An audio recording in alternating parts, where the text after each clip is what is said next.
La mala costumbre de Seix Barral, el debut en la ficción de Alana Portero, ha venido acompañado de muchas hipérboles. Fenómeno literario, gran revelación, éxito internacional, algo de justicia. Y es que cuando se lee esta historia en apariencia pequeña, la de una niña trans en un barrio deprimido, la sensación es que se está ante un viaje mítico, un viaje del héroe con todas las letras. En este barrio de San Blas azotado por la droga hay épica. En sus personajes, fruteros, padres sindicalistas, supervivientes de violencia machista, prostitutas, hay dignidad y heroísmo. Y en su protagonista, que no es Alana Portero, pero a ratos se le parece bastante, hay batallas colosales. Alana es escritora, dramaturga, directora escénica, una mujer trans, bisexual, obrera y cansada.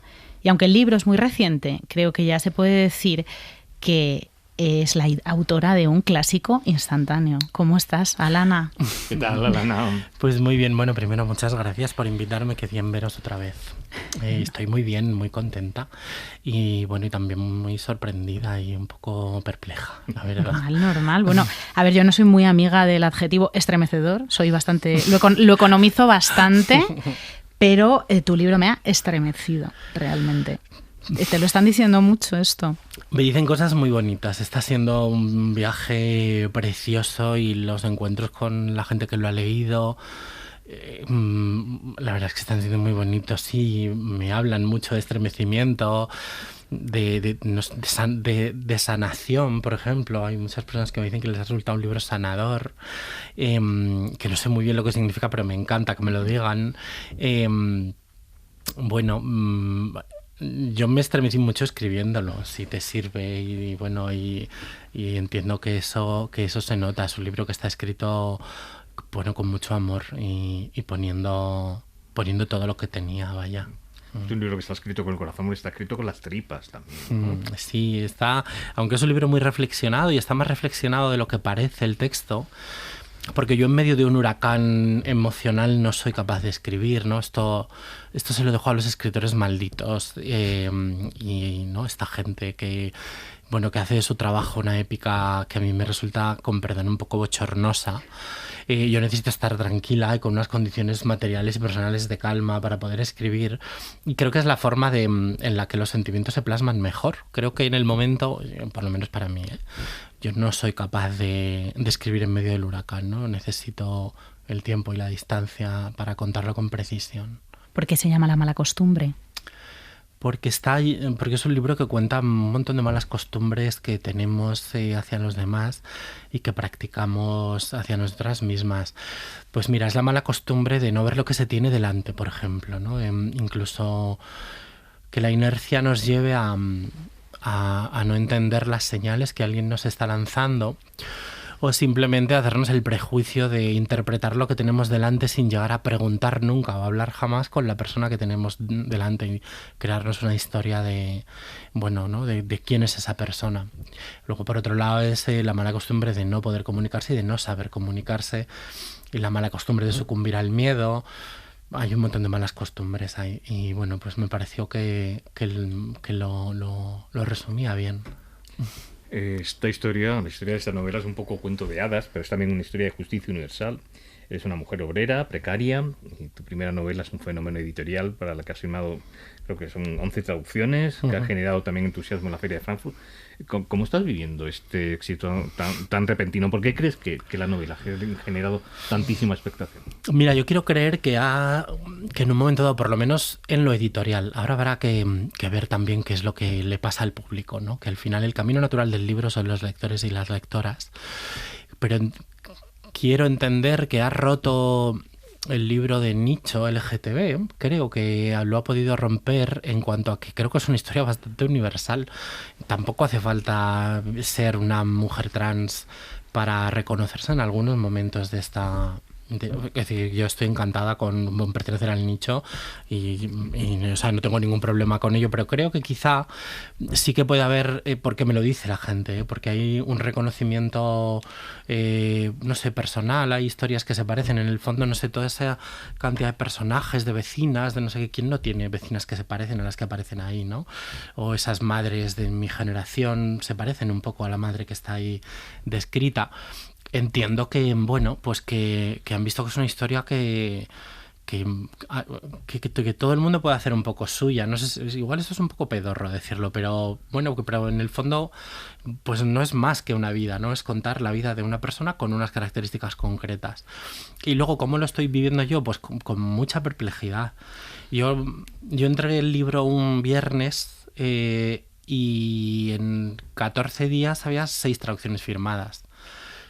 Esto no hay cuerpo normal que sepa cómo se asimila esto. Cuando mi agente me escribió para decirme que habíamos firmado con Estados Unidos, pues yo estaba en pijama con una esponja en la mano, con un estropajo en la mano lleno de jabón, me puse tan nerviosa que apreté muy fuerte y me chorreaba el brazo. Y entonces este es un poco el resumen de cómo lo estoy viviendo yo. Estoy en ese eterno apretar el estropajo y noto como el jabón ya me ha llegado a los pies y así estoy. Pero muy contenta, claro, pues me siento una privilegiada y bueno, pues sí, estoy sorprendida, agradecida, emocionada, como Lina Morgan y bueno, estoy de todo, me pasa de todo ahora mismo. Bueno, y en una carrusel de atención mediática espectacular también. Sí, eso es brutal, porque es pasar de 0 a 150.000. No, pues del pijama a estar esta mañana en Canal Sur y en la SER. Eso, pues, no, para mí es extrañísimo, está completamente fuera de mi normalidad y de lo que ha sido mi vida hasta ahora, ¿no? Yo los medios es para escribir en ellos y ya está, pero nadie se fija en mí en este sentido. Y entonces, pues claro, también asusta un poco todo esto, ¿no? Que las expectativas pesan. Pero bueno, muy contenta, cada vez paladeándolo un poquito más. Qué alegría, cuesta asimilar. Bueno, en el libro has mencionado esta galería de personajes que dices que son bastante fáciles de identificar. No sé si tanto, hay mujeres trans de barrio, hay migrantes, hay muchas madres espirituales de esta niña protagonista, que ya sabemos que no eres exactamente tú, es una autoficción, pero hay algo... sí que tienes esa comunidad inventada, elegida, de la que se habla. ¿Qué papel juegan este tipo de comunidades en nuestra construcción, en la construcción de las personas del colectivo? Es fundamental. Independientemente de la relación que una tenga con su familia, por buena que sea, sabemos que siempre hay algún tipo de carencia o de necesidad que no pueden cumplir. Eso no significa que sean malas familias o que estemos mal con ellos. Y necesitamos buscar otras cosas y es lógico. Nuestra historia es una historia de alianzas y es una historia de genealogías construidas en la calle, construidas en nuestros espacios, porque también nuestro colectivo desgraciadamente está lleno de personas expulsadas que primero han tenido que ser acogidas y que luego han acogido a los demás. Entonces esto para mí es fundamental y no creo que nunca escriba nada en la que no haya algo de esto, porque yo eso lo he necesitado y afortunadamente lo he encontrado en mi vida, teniendo una buena relación con mi familia, pero claro, sin mi familia escogida, sin las personas que me acogieron tal y como era y que me abrieron el armario de par en par y dijeron se acabó vivir más aquí, pues no estaría aquí, ni habría escrito el libro, ni habría hecho absolutamente nada. Es fundamental, eso yo no me voy a cansar de contarlo nunca. Qué necesarias son las Moiras, qué necesaria es Margarita, pero qué necesario, lo hablábamos antes, qué necesario es Sebastián, ¿no? Esa mano que cuando te estás hundiendo te agarra y te saca del lodo, ¿no? Sí, Sebastián ahí era... Yo lo que quería contar ahí es la ruptura del pacto patriarcal, la primera vez que sucede.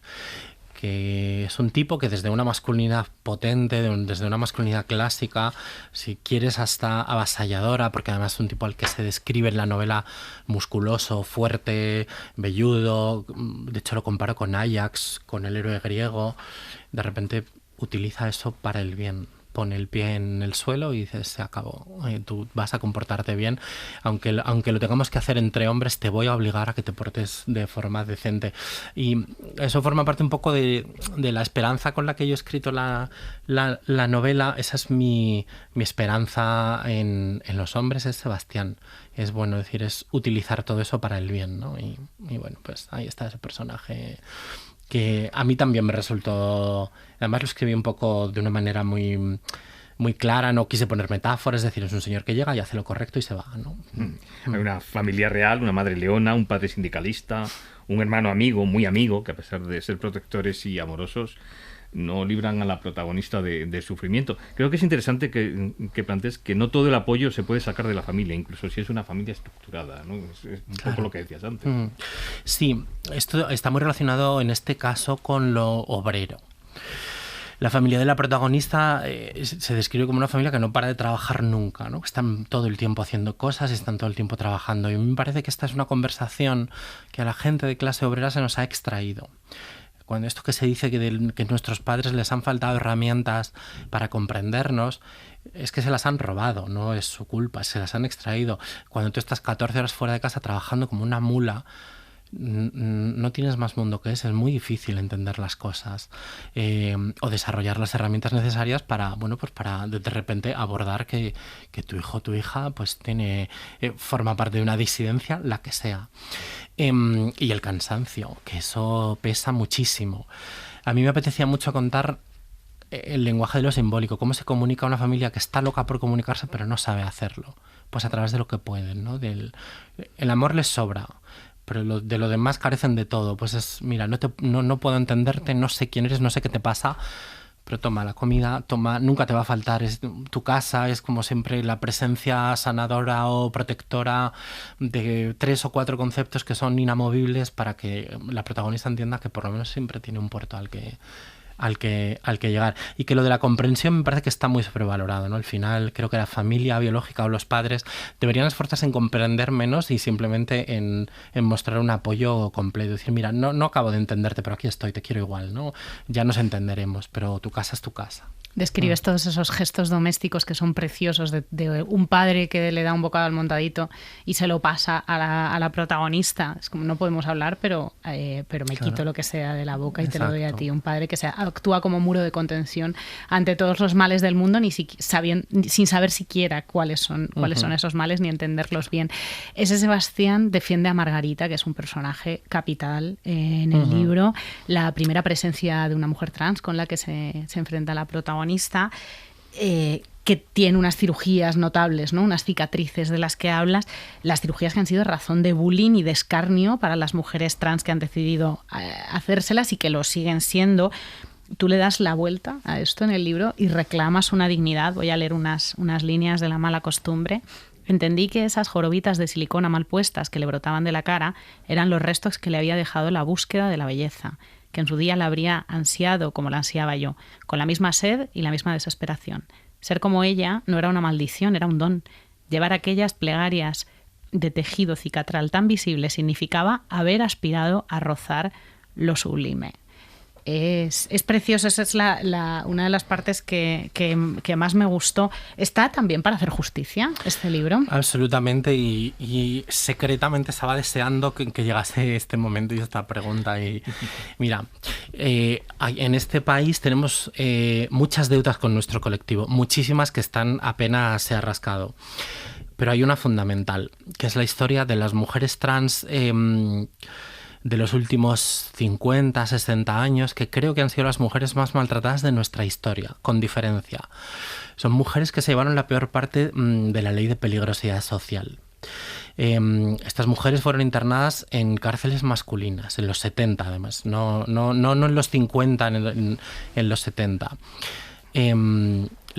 Sus compañeros de cárcel, que eran los héroes obreros que habían sido encarcelados por sus protestas, los héroes sindicalistas, los héroes políticos, los terroristas, los presos comunes, estos eran sus violadores.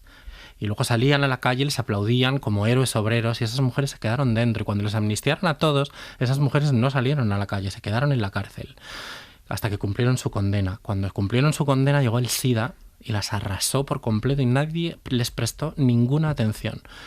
Casi todas trabajaban en la calle y fueron cayendo de una manera, pues fue una masacre auténtica. Quedan muy pocas y las que quedan, esto lo cuentan de una manera que te arranca la piel. Si yo no tendría vergüenza si no escribo un libro que también hable un poco de nosotras o que hable mucho de nosotras, y estas mujeres no estarán siempre presentes del mismo modo que estaba lo que hemos comentado antes, van a estar siempre ahí, y me parece que no solo hay que hacer historia con ellas y recuperación, sino incluirlas en nuestra cultura, porque son cultura fundamental de este país y cultura feminista radical. Sin estas mujeres, ni el feminismo está completo, ni la lucha LGTB está completa, ni nuestra historia personal está completa, ni nuestra historia como país. Y tenían que tener un espacio central en mi novela, porque yo les debo los aprendizajes más alucinantes y más increíbles y más... Casi todo lo importante lo he aprendido de ellas, escuchándolas, a mujeres que trabajan en la calle, de mujeres que he conocido muy enfermas, tienen que estar ahí y merecen toda la literatura que se puede hacer con ellas, y todo lo que se puede hablar de ellas es poco. Hablaba antes Nerea de las marcas en la cara de Margarita, de esas marcas que le había dejado la vida, pero que le había dejado también aquellas cirugías hechas de cualquier manera. Uh-huh. ¿Qué tienes tú que responder a quienes dicen que hacerse cambios físicos es reforzar los estereotipos de belleza femenina? Pues que no se los hagan, que está muy bien, que lo piensen, pero bueno, que vivan su vida y entiendan que el camino... que la vida no es un camino único. Estas mujeres recurrieron a eso porque necesitaban vindicar su feminidad, no solo su condición de mujer y su pertenencia al mundo de las mujeres, sino necesitaban vindicar lo femenino, y fueron a por ello con todo lo que tenían. Porque, bueno, pues porque se encontraban más seguras, se encontraban más felices y se encontraban mejor consigo mismas. Juzgar eso es de una incompetencia intelectual terrorífica, porque es otra vez teorizar sobre seres humanos, y teorizar sobre seres humanos lo hacía, pues eso, lo hacía quien lo hacía, ¿no? Esto, yo estoy cansadísima ya de estar continuamente siendo observada por un microscopio y que de repente que yo me pinte los labios signifique una ruptura de la lucha femenina, feminista, de la lucha de las mujeres, porque estoy perpetuando no sé qué. No, mira, la perpetuación de roles de género es una cosa muchísimo más seria, que es una cosa estructural, y que no tiene nada que ver con que esas señoras se pinchasen lo que podían para intentar estar guapas, que es una cosa perfectamente legítima, querer estar guapa y poder mirarte al espejo y ver algo que te haga feliz. No entender eso es no entender nada. A mí este tema me saca de mis casillas porque me parece muy deshumanizante y absurdo. Hay que intentar hablar con las personas y que te expliquen qué es lo que les pasa, y con estas mujeres pregúntales por qué lo hacían, y si no lo entiendes, pues lo siento muchísimo, porque bueno, te estás perdiendo, tienes el corazón de piedra. ¿Tenías en mente a esas personas con el corazón de piedra cuando escribiste? Porque yo te he oído decir muchas veces que la gente que critica la ley trans quizá debería sentarse a hablar 10 minutos con una mujer trans. ¿Tenías en mente a esta gente? ¿Pretendías que este libro fuera quizá sentarse a hablar con una mujer trans un ratito? Sí. Sí. Tenía en mente muchas cosas, y fíjate que no en toda mi intención no estaba continuamente lo trans, ¿eh? Me apetecía contar mucho Madrid como ciudad, me apetecía contar mucho mi clase, la clase obrera, me apetecía hablar de otras cosas, pero claro, también estaba a decir, entiendo, es un poco mi contribución a la conversación. Como estoy insistiendo un poco en lo mismo, creo que ha llegado el momento de dejar de analizar y hacer cultura, que es la forma en la que nos entendemos, creo que mejor. Quizá, explicarnos de forma teórica, pues no nos está llevando a ningún sitio, por mucho que haya aportaciones valiosísimas, pero quizá contar nuestras historias o contar historias que nos apelan, de repente abre alguna grietecita en esas dudas, y un testimonio personal o un testimonio escrito con esa verdad o con cierta verdad, joder, es muy difícil de rechazar, y es muy difícil conservar el corazón de piedra, ¿no? Esto lo hemos visto en muchas películas y en muchas cosas sobre realidades de las que no tenemos ni idea, de repente pues nos han hecho comprenderlas. Los discursos inclusivos alrededor del colectivo ya son un peaje tan inevitable que hasta la derecha los está utilizando de una manera muy tramposa. Pero en este espejismo de inclusión y de normalización, ¿está la clase obrera presente? ¿O sientes que tan presente está en tu libro? ¿O sientes que sigue siendo invisible para los grandes discursos políticos y culturales? Bueno, es que yo creo que ha sido... De repente estamos en la fantasía de la clase media, que yo no sé lo que es en realidad, ¿no? Que es como esta forma de despojar a la clase obrera precisamente de su identidad y de su capacidad para crear tejidos, y convertirla en una cosa aspiracional, pero sin los medios de la clase alta, ¿no? Es como vivir como la clase alta pero sin sus medios. Es una cosa muy rara. Creo que la clase obrera necesita un revival identitario importantísimo y un recordar lo que en algún momento fue, la fuerza que se tuvo, y desde luego también recordar los fallos, y que esa inclusión pues también sea una inclusión de clase, una inclusión identitaria, y no sé, creo que tenemos todo por recuperar porque está muy diluido. Eres medievalista, el libro está lleno de lenguaje, de personajes, de imágenes un poco místicas. A nosotros por lo menos nos lo ha parecido. Lo son. Ese viaje del héroe mítico es trasladable, puede ser el de una niña trans de San Blas. Es una historia en la que podría mirarse cualquiera. Yo creo que sí. ¿Quién no ha tenido dudas de quién es o quién va a llegar a ser alguna vez en la vida? ¿Quién no ha tenido problemas con su cuerpo, donde sucede todo lo que nos sucede en la vida? ¿Quién no ha tenido miedo de contar algo a sus padres o a sus amigos o a su gente de alrededor? ¿Quién no ha tenido dudas sobre si alguien le va a querer o no le va a querer? ¿Quién no ha soñado con que su primer amor sea maravilloso? ¿A quién no le ha pasado eso? Circunscribirlo a lo trans, bueno, pues es mi manera de universalizar mi experiencia y dejar de estar al margen. Esto de los márgenes, como los márgenes no. Cuando hay un margen es porque hay alguien ocupando un centro que no le corresponde, y el margen es el centro de mucha gente. Pues bueno, pues sí, pues yo intento, no sé, es un poco... Me siento un poco mal diciéndolo, pero claro que me gustaría que fuese una historia universal, porque al final se toma por universal, en literatura, por ejemplo, las historias que nos cuenta gente austrohúngara que pasea por el Prater del bracito de una debutante. Y yo nunca he conocido a un alférez austriaco que pasea con eso no lo he conocido en mi vida. Pero sí he conocido a muchas niñas que crecen en un barrio y que tienen dudas, que tienen problemas, y que tienen... Eso me parece más universal que lo que se toma por universal, que es la literatura de los bigotones en daguerrotipos, ¿no? Y es como, bueno, pues si eso es lo universal, pues yo me postulo como universalidad. Esas niñas que se han encontrado con mujeres en el barrio supuestamente locas, que a lo mejor no están tan locas, claro, como suponemos, ¿no? Bueno, es que son mis personas favoritas del mundo. Esto es una cuestión personal, además. Y me parece que las mujeres locas y las mujeres estas raras de los barrios y tal encierran historias increíbles, y normalmente son mujeres rechazadas por algo, porque han desafiado alguna cosa que no ha gustado en general, y entonces están apartadas. Para mí, imaginarles un trasfondo mágico, un trasfondo místico, pues era mi forma de ponerles una corona y de contarlas precioso, y de decir, pues mira, esa señora que veis que la estáis insultando, que estáis pensando que le llamáis la no sé qué o la no sé cuál, igual es una bruja peligrosísima y tienes que tener mucho cuidado con ella, y a lo mejor sí que le tienes que tener miedo porque es una reinaza de la oscuridad, yo qué sé.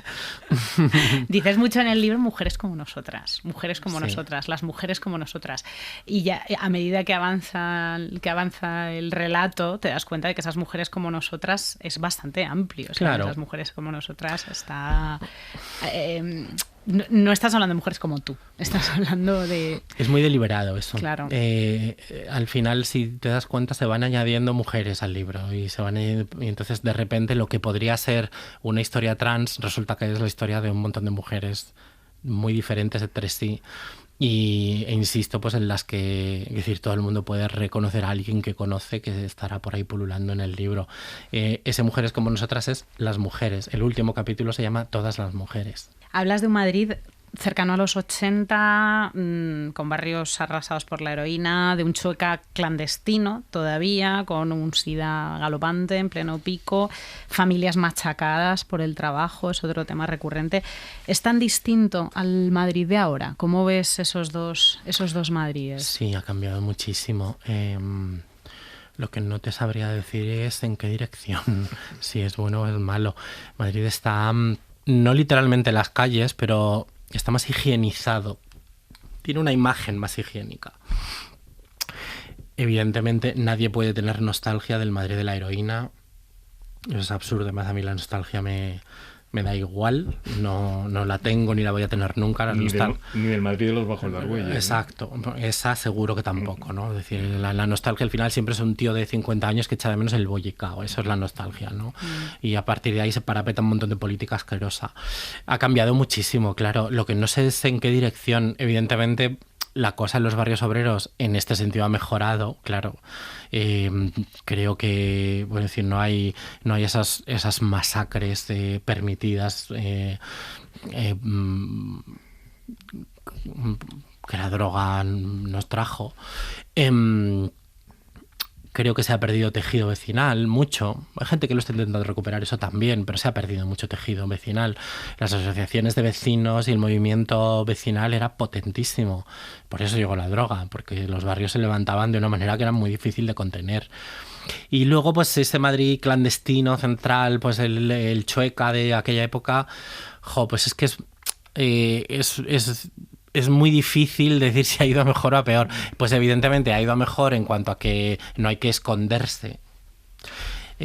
Más o menos, no hay que esconderse, aunque todavía hay calles por las que una puede ir de la mano de su pareja si son dos chicas o dos chicos y tal, y otras calles por las que no. En Chueca sí, pero hay otras calles por las que igual conviene soltarse.